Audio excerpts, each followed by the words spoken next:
Hello, today I will be singing Love's Philosophy by Roger Quilter. Here we go.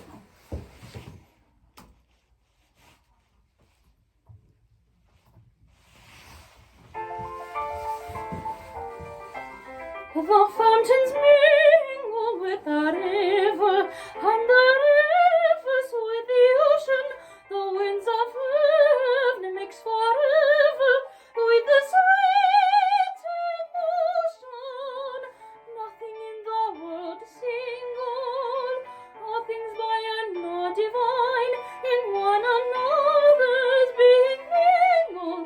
Why not I with thine, not I with thine? See the mountains kiss high heaven, and the winds clasp one another. No sister flower be forgiven if it disdain its brother. As the sunlight clasps the earth, and the moonbeams kiss the sea, what are all these kissings worth? If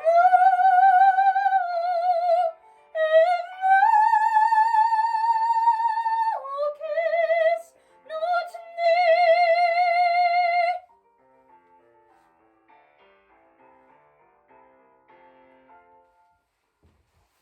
Great. Okie dokie. Let's talk about Roger Quilter. Okay, so first of all, Roger Quilter was a British composer. He lived from 1877 to 1973, and he wrote about 112 songs. He's a signature composer to English art song.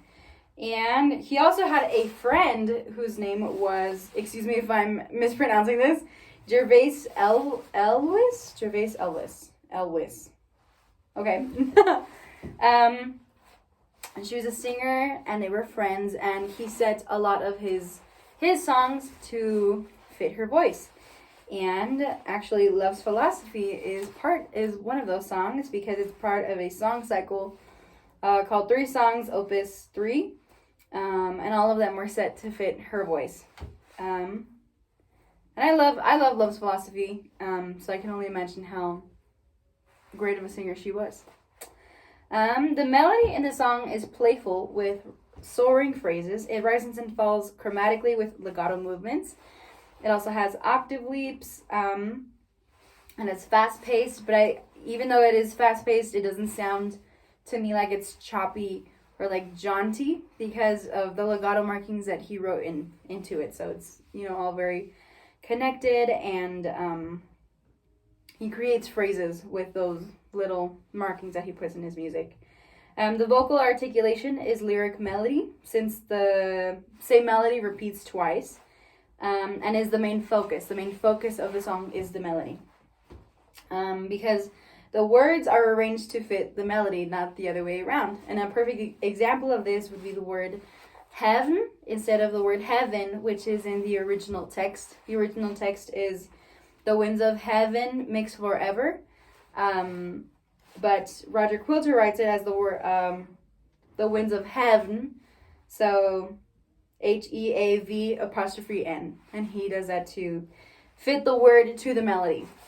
Rather than fitting the melody to the words. But I feel like even though the articulation is lyric melody, there is a little bit of text painting, specifically in 2 words. In the first verse, the word river is mentioned, and in the second verse, instead of the word river, the word waves is in place instead of that word. And they have the same melodic line into the song. So the melodic line is very flowy and just kind of soars over the harmony, So I feel like the words river and waves representing water flowing through each note and singing it very legato is a little bit of text painting there. So, okay, speaking of harmony, the song begins and ends in F major. And there are no major minor shifts like in French music. There's a lot of that, but no. For the most part, he stays in F major. There are a few times when the B flat is naturalized. But I feel like in those specific spots, he really does it only for like, I don't know, 2 counts, like 2 beats, where the B is naturalized. Instead of B flat, it's B natural.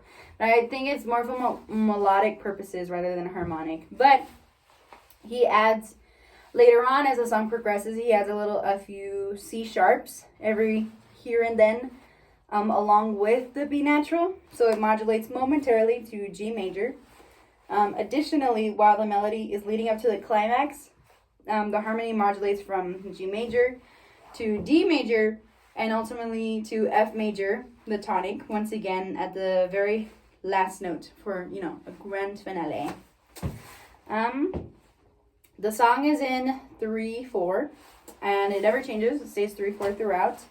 Most of the harmony is made up of 8th note rhythms.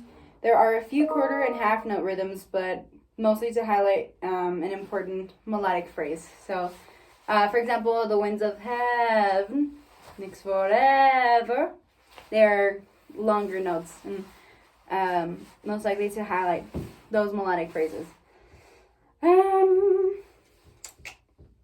There are legato markings, as I just mentioned, over many of the 8th notes, most likely to articulate how they should be sung. Rather than chopping up the rhythm, the composer would rather have it sound more connected and water-like, as mentioned before. What is incredibly rhythmic is the accompaniment. The accompaniment is very complex. It has 16th note rhythms, widely set arpeggios, modulations, hands moving up and down, the entire piano moving up and down both staves. However, as complex as it is, I do feel like it's not independent from the vocal line. It supports the singer more than anything. It's incredibly difficult, and I feel bad for my accompanist whenever she plays it for me because it's really hard, and props to her. But it is not independent from the vocal line. They work together. Sorry, I lost my place. While the accompaniment it embellishes the melodic line as well as supports the singer by playing the vocal line at times. They kind of echo each other sometimes.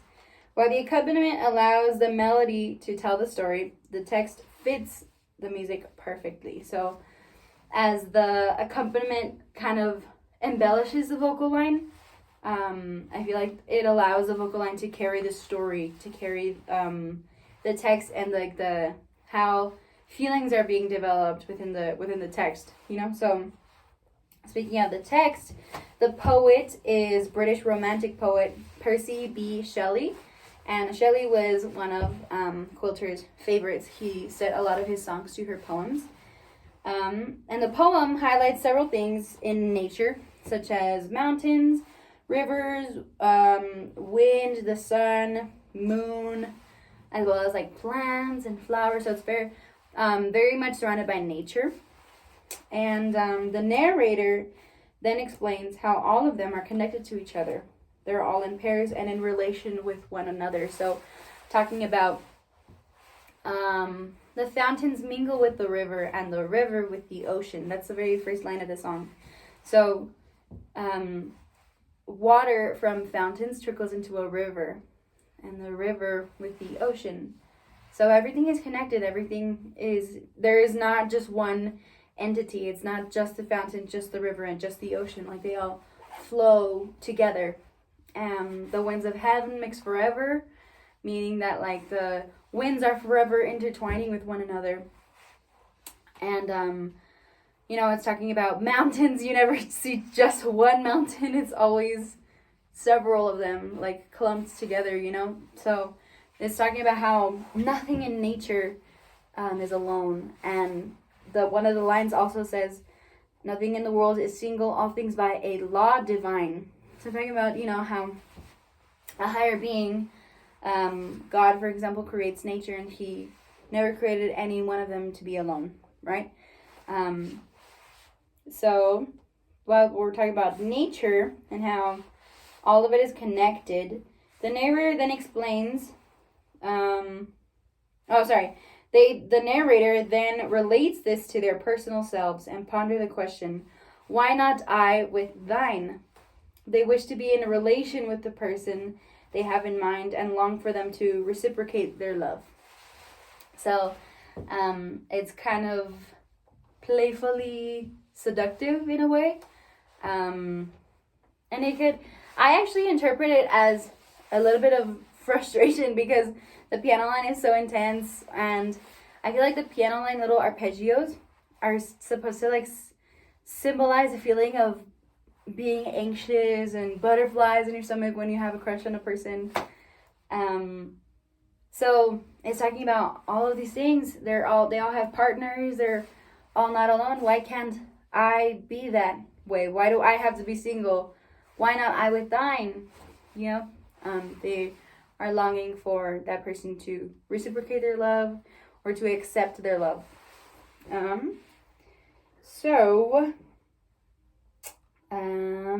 Talking about, that's pretty much it for the poem. So the repeated melody, while the story is being told, allows for the form to be modified strophic. This is because the exact same melody repeats twice.